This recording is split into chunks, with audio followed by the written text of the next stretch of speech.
urabona uno musi abahungu dusenga dushaka kumenya bana ndashaka umugore uwundi bishurira ndashaka umugabo tugasenga dushaka abo tuzobana mugabo ntidusenge dusaba Imana kuronka ivyo tuzohereza abo tuzobana. Erega mu rugo ni impanguhe twese turatanga. Umugabo arafise ivyo atanga kugira ngo umugore agubwe neza, n'umugore arafise ivyo atanga kugira ngo umugabo agubwe neza.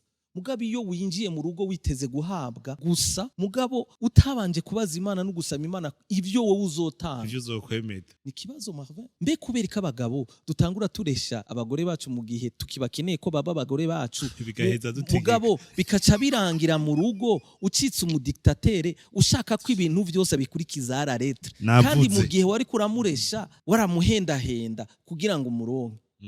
Kristo mu kumwizera yaradutegetse canke yaratureheje?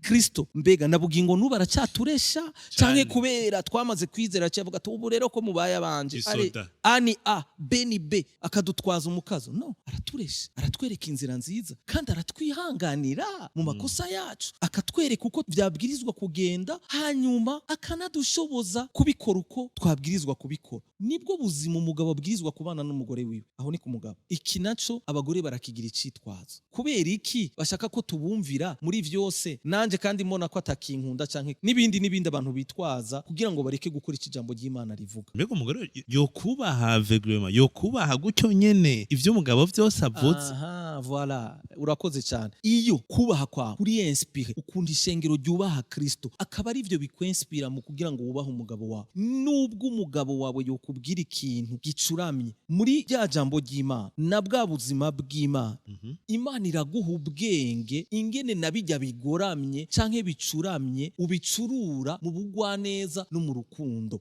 utazanye impari n'ingumi n'imi. Erika urugo si intambara, si urubuga rw'intambara. Oya, urugo no kuzuzanya no kuzana ivyiyumviro hanyuma mu kubaka ikintu kiri solide, ikintu gikomeye.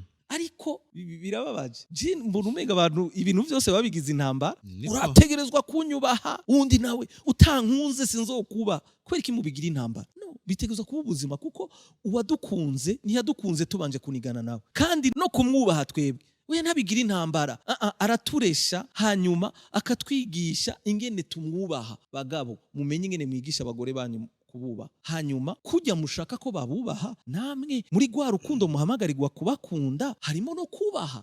Umuntu wubashe ubwirizwa kubaha n'iciyumviro ciwe, nubwo kitoba ari ciza, iga ingene ukigorora mu bugwaneza.